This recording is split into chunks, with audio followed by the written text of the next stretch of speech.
এখন দেখবেন ব্যবসা বাণিজ্য নিয়ে পর্যালোচনা ও বিশ্লেষণ ভিত্তিক সেগমেন্ট বিজটক, যেখানে থাকছেন একজন বিশিষ্ট ব্যবসায়ী। Real estate and housing association of Bangladesh রিহ্যাবের পরিচালনা পর্ষদের নির্বাচনে জাগরণ প্যানেল হতে সিনিয়র ভাইস প্রেসিডেন্ট প্রার্থী ও বেসিক বিল্ডার্স লিমিটেডের managing director engineer Abdul Latif আমাদের আজকের অতিথি। স্যার, স্বাগত আপনাকে আমাদের আয়োজনে। জানতে চাই, বর্তমানে কি ধরনের সমস্যা মোকাবেলা করছে হাউজিং ব্যবসায়ী প্রতিষ্ঠানগুলো, সেই সাথে জানতে চাইব বর্তমানে হাউজিং ব্যবসা ব্যবস্থা এবং আপনার প্রতিষ্ঠান এই পর্যন্ত কতগুলো প্রজেক্ট করেছে। একটা প্ল্যান পাস করতে গেলে মাসের পর মাস আমাকে হয়রানি হতে হচ্ছে। আমরা একটা ল্যান্ড নিতে গেলে দেখা যাচ্ছে ল্যান্ড ওনাররা দিতে চাচ্ছে না, যে ডিউ টু ড্যাব সংশোধিত হয়েছে, বাট সেখানে কিছু প্রতিবন্ধকতা আছে, যে মানুষের যে প্রাণের দাবি যে তার 8টি ফ্ল্যাট দরকার, হয়তো 8টি ফ্ল্যাট আমি করলে আমার 8টি ফ্ল্যাট হচ্ছে না, এ কারণে আমি ল্যান্ড নিতে পারতেছি না। তাই আমাদের ড্যাব মন্দের ভালো একটা মডিফাই আমরা করছি, আমাদের বর্তমান বোর্ড, আমিও সেই বোর্ডে ছিলাম, করছি, কিন্তু এটাকে আরও রিপেয়ার করতে হবে।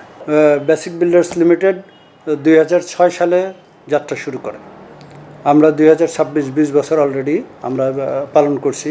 এই বিগত 20 বছরে আমরা 200 প্রজেক্ট সাকসেসফুলি হস্তান্তর করছি উইথ কোয়ালিটি এবং কমিটমেন্ট। আমাদের কোনো ক্লেম বা ব্লেম নাই আমাদের এগেনস্টে, আমরা সফলতার সাথে দিয়েছি।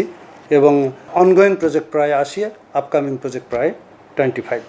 রিহ্যাবের বর্তমান কমিটির রিহ্যাব সদস্যদের জন্য কি কি কাজ করতে পেরেছে গত 2 বছরে, এবং ড্যাবের মাধ্যমে রিহ্যাব ব্যবসায়ীরা কতটা উপকৃত হবেন? আসলে রিহ্যাব যেভাবে বিকশিত হওয়ার কথা ছিল সেইভাবে রিহ্যাবের রোল প্লে হয়নি। একটা গণতান্ত্রিক রিহ্যাব, বাট এখানে 2 ব্যক্তি দ্বারা বলা চলে রিহ্যাব পরিচালিত হয়েছে।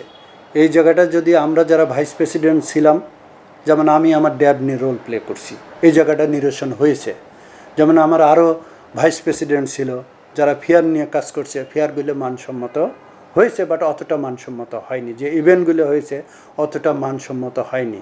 রিহ্যাবের মতো একটা সংগঠন, তার যে ইমেজ যেভাবে বিকশিত হওয়ার কথা ছিল সেটা হয়নি। এটার জন্য দায়ীকে আমি সেটা বলতে চাই না, সেটা আমার সদস্যরা চিন্তা করবে যে কাদের জন্য এই অবস্থা হয়েছিল। কিন্তু আমার সেক্টরে আমাকে যে দায়িত্ব দেওয়া হয়েছিল ড্যাব নিয়ে, আমি বুকে হাত দিয়ে বলতে পারি যে এই ড্যাব নিয়ে আমি সরকারের সর্বোচ্চ লেভেল থেকে সর্বনিম্ন লেভেল পর্যন্ত রাত নাই দিন নাই কাজ করছি। আমার অফিসে বসে কাজ করছি, বিভিন্ন সদস্যদের নিয়ে মত বিনিময় করছি, সাংবাদিক সম্মেলন করছি, রাজুক ঘেরাও করছি। এক পর্যায়ে যা সরকার বাধ্য হয়েছে আমাদের এই ড্যাবটাকে সংশোধন করতে একমত হয়েছে, এবং যেটা হয়েছে সেটা আমি মনে করি যে নট ব্যাড। হ্যাঁ, কিছু সমস্যা আছে, যেমন এসটিপি নিয়ে একটা সমস্যা আছে, মিনিমাম এমজিসি নিয়ে একটা সমস্যা আছে। আমরা এই সরকারের মন্ত্রীর সাথে অলরেডি আলাপ করছি, তিনারা বলছে যে আপনাদের সমস্যাগুলি কি আমাদেরকে অ্যাড্রেস করেন। ইনশাল্লাহ আশা করি যে যদি আমি এই নির্বাচনে ভোটের মাধ্যমে যদি বিজয়ী হয়ে আসতে পারি, তাহলে এই সমস্যাগুলো আমি ওভারকাম করবো, সদস্যরা পিসফুলি বিজনেস করতে পারবে। সবার সাথে আলাপ আলোচনা করে, সরকারের উচ্চ লেভেল থেকে সর্বোচ্চ লেভেল থেকে সর্বনিম্ন লেভেল পর্যন্ত আলাপ আলোচনা করে আমরা 25 সালে একটা বিধিমালা সদস্যদের জন্য উপহার দিতে পারছি। আশা করি এই বিধিমালা অনুসারে সদস্যরা প্রাণ ফিরে পাবে, মন্দের ভালো তারা বিজনেস করতে পারবে। কিছু সমস্যা আছে, এই সমস্যাটা যদি আমি এবার নির্বাচিত হতে পারি, ইনশাআল্লাহ এই সমস্যাগুলো আমরা সমাধান করে দিব। আপনার কাছে আমার পরবর্তী প্রশ্ন কাঁচামাল সম্পর্কে। কাঁচামালের মূল্য এখন অনেক বেশি, ফলে মধ্যবিত্তরা ফ্ল্যাট কিনতে পারছেন না। এই ব্যাপারে আপনার বক্তব্য কি?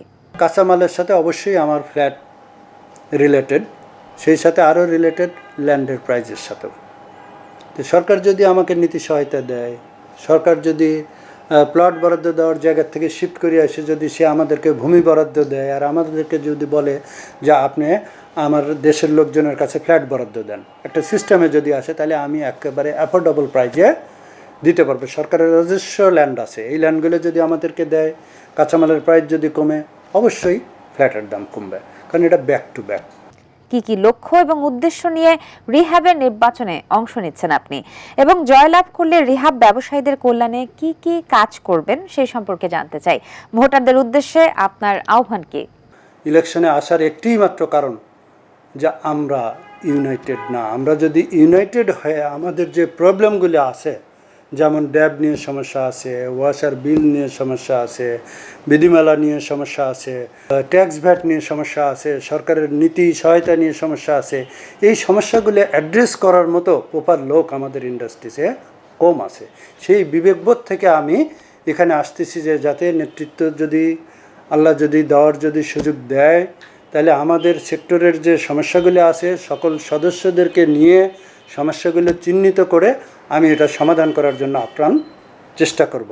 তাতে আমার যেমন বিজনেসের উপকার হবে, আমি আশা করি আমার ছোট বড় সকল ব্যবসায়ীদের ব্যবসা করা অনেক ইজি হবে, যে তারা সুন্দর ব্যবসা করতে পারবে ইনশাল্লাহ।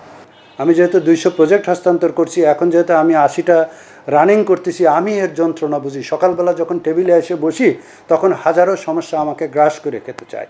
এই সমস্যাগুলো আমার একার পক্ষে সমাধান করা ছোট আপ। আমি যদি ওই ইন্ডাস্ট্রিজে যেতে পারি, সবাইকে নিয়ে ইউনাইটেড হয়ে সরকারের সব লেভেলে আমি কাজ করব, ইনশাল্লাহ এই সমস্যাকে আমি রুখে দিব।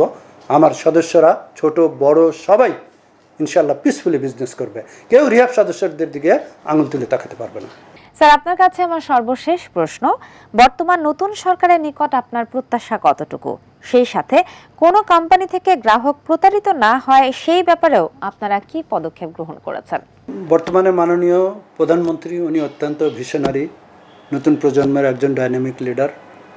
তিনি আমাদেরকে যে স্বপ্ন দেখিয়েছেন, আশা করি বাংলাদেশের অর্থনীতি আগায় যাবে। আমরা তার সহযোগী হিসেবে তার কাছে প্রত্যাশা করব, যদি ব্যবসা বাণিজ্যতে দেশটা আগায় যায় তাহলে দেশের অর্থনীতি আগাবে, মানুষ কর্মসংস্থান হবে, মানুষ অর্থনীতিতে দেশ গতি পাবে।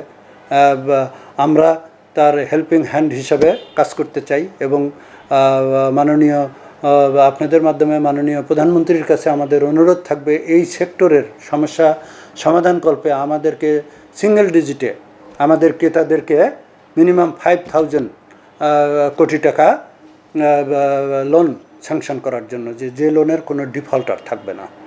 অন্যান্য লোনগুলো ডিফল্টার ক্লাসিফাইড হয়, কিন্তু আমাদেরগুলো হবে না ইনশাল্লাহ। আমাদের ক্রেতারা, আমাদের যারা হাউস কেনার জন্য, একটা স্বপ্ন কেনার জন্য নেয়, তাদের এই লোনগুলো সময় মতো পরিশোধিত হয়। তাই আপনাদের মাধ্যমে আমি আমাদের মাননীয় প্রধানমন্ত্রীকে রিকোয়েস্ট করব যে প্রণোদনা দেওয়ার জন্য। স্যার, অসংখ্য ধন্যবাদ আপনাকে, শত ব্যস্ততার মাঝেও আমাদেরকে সময় দিয়েছেন বলে। আর এই ছিল আজকের আয়োজন। এতক্ষণ দেখছিলেন ব্যবসা বাণিজ্য নিয়ে আমাদের আয়োজন Pubali bank PLC business point. সাথে ছিলাম তাসনুভা মোহনা। এটিএন বাংলার পর্দায় সপ্তাহ ঘুরে দেখা হবে আবারও আপনাদের সঙ্গে ব্যবসায়িক নতুন নতুন খবরাখবর নিয়ে। ভালো থাকুন, সুস্থ থাকুন, আল্লাহ হাফেজ।